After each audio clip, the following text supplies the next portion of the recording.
Electoral bond scheme को supreme court ने असंवैधानिक मानते हुए इस पर रोक लगा दी है। सीजेआई ने कहा है कि यह सर्वसम्मत फैसला है। सीजेआई चंद्रचूड़ ने कहा है कि दो मत है, लेकिन दोनों एक ही निष्कर्ष पर पहुंचते हैं। भारत सरकार साल 2017 में ये कानून लेकर आई थी। कोर्ट ने माना है कि चुनावी बॉन्ड स्कीम सूचना के आधार और आर्टिकल 19 सेक्शन 1 सबसेक्शन ए का उल्लंघन है। सुप्रीम कोर्ट ने कहा है कि राजनीतिक दलों की फंडिंग के बारे में लोगों को जानने का अधिकार है।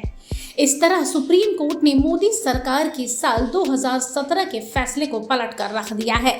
सीजेआई ने कहा है कि क्या सेक्शन 19 सबसेक्शन 1 के तहत सूचना के अधिकार में राजनीतिक फंडिंग के बारे में जानने का अधिकार शामिल है। सुप्रीम कोर्ट ने अपने फैसले में कहा है कि इस अदालत ने सामाजिक, सांस्कृतिक, राजनीतिक और आर्थिक मुद्दों के बारे में जानकारी के अधिकार को मान्यता दी है और यह केवल राज्य के मामलों तक ही सीमित नहीं है, बल्कि सहभागी लोकतंत्र सिद्धांत को आगे बढ़ाने तक जाता है। वहीं इस पूरे मुद्दे पर राजनीतिक दलों के लोगों की अलग अलग प्रतिक्रिया आने लगी है। आइए जानते हैं किसने क्या कहा है। सुप्रीम कोर्ट ने एक ऐतिहासिक निर्णय दिया है और भारतीय जनता पार्टी की ब्लैक मनी कन्वर्शन स्कीम यानी इलेक्टोरल बॉन्ड स्कीम को खारिज कर दिया। कांग्रेस पार्टी पहले दिन से ये मांग करती आ रही है। देश के अनेकों नागरिक और संगठन ये मांग करते आ रहे हैं कि इलेक्टोरल बॉन्ड स्कीम काले धन को सफेद करने का गोरख धंधा है। वोट के बदले में, नोट के बदले में वोट का एक गोरख धंधा है और उसे सिरे से खारिज कर दिया गया है। हम इस सुप्रीम कोर्ट के ऐतिहासिक निर्णय का स्वागत करते हैं। सवाल सीधा है, भारतीय जनता पार्टी को इस इलेक्टोरल बॉन्ड स्कीम से कितने हजार करोड़ रुपया मिला? क्या ये सच नहीं कि करीब 80% पैसा भाजपा को इलेक्टोरल बॉन्ड स्कीम से मिला? क्यों? क्या सत्ताधारी दल ने कोई मेज के नीचे या पर्दे के पीछे ऐसी डील की थी उन सारे कॉरपोरेट से कि आप हमें चंदा दो और चंदे के बदले में उगाही आप इलेक्टोरल बॉन्ड्स के माध्यम से दो? वो पैसा किन कॉरपोरेट्स ने बीजेपी को दिया? उन कॉरपोरेट्स को क्या फायदा पहुंचा? सत्ताधारी दल भाजपा ने कौन से सरकारी एसेट्स उन कॉरपोरेट्स को उसके एवज में दिए? क्विड प्रो को, यानी तुम मेरी कमर खुजलाओ, मैं तुम्हारी कमर खुजलाऊं, वो क्या है? लोगों को और देश को क्या क्या नुकसान हुआ?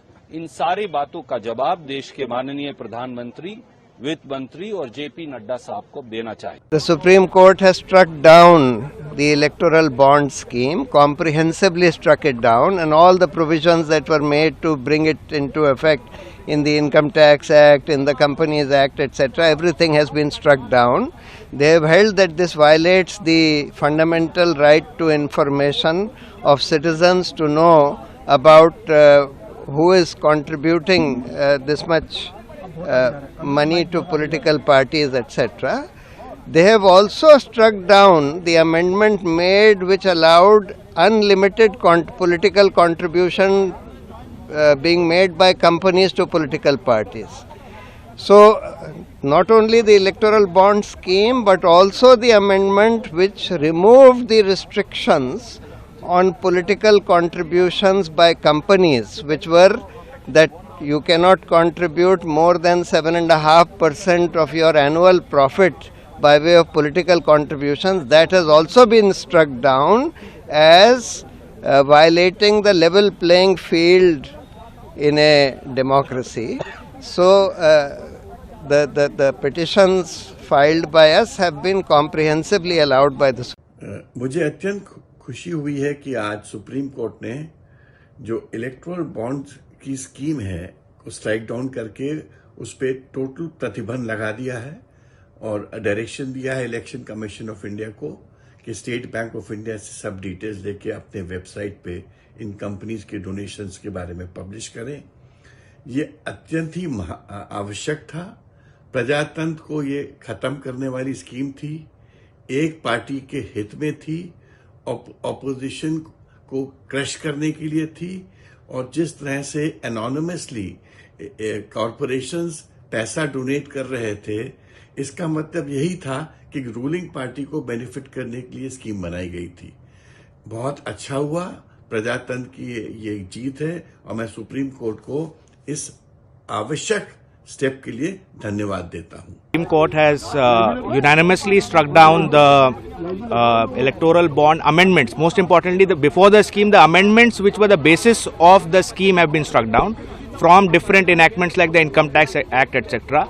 And the Supreme Court's view was, which is fundamentally they agreed with our submissions, that this is public information is essential for the functioning of a democracy, and therefore the public has a right to know who is funding their political parties. And if the public is denied that right, then that defeats the whole functioning of democracy itself. And therefore the amendments which were introduced to ensure anonymity of the scheme have been struck down. And based on that, consequently, the scheme itself has been struck down. That's number one. Number two, what was that there was the cap, which was the corporate cap, that even loss-making companies could now donate under the electoral bond scheme without any limit. That also has been struck down because the court was of the view that clearly a loss-making company or unlimited corporate funding is not healthy for a democracy, because those kind of donations will be made only for quid pro quo or to get benefit rather than genuine corporate donations for functioning of a democratic setup. आइए जानते हैं CJI Chandrachud ने क्या कहा। CJI ने कहा, क्या RTI के तहत राजनीतिक पार्टियों की फंडिंग भी आएगी?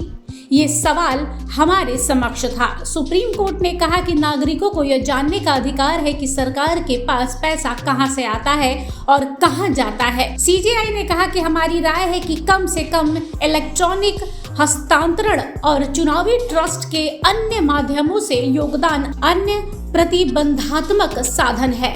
इस प्रकार के काले धन पर अंकुश लगाना चुनावी बॉन्ड का आधार नहीं है। सुप्रीम कोर्ट का चुनावी बॉन्ड को रद्द करने का फैसला केंद्र सरकार को एक बड़े झटके के रूप में प्रतीत हो रहा है। मोदी सरकार ने इस स्कीम को पारदर्शी बताया था, जबकि विपक्ष इसको शुरुआत से ही भ्रष्टाचार का नया जरिया और घोटाला कहती रही है। सुप्रीम कोर्ट ने कहा है कि चुनावी बॉन्ड से ब्लैक मनी, व्हाइट मनी की जा रही है। 31 मार्च 2024 तक की जानकारी साझा करने का आदेश सुप्रीम कोर्ट ने दे दिया है। ब्यूरो रिपोर्ट, सूत्रकार समाचार। हमारा यह वीडियो अच्छा लगा तो इसे लाइक करें, शेयर करें और हाँ, सब्सक्राइब करना ना भूलें।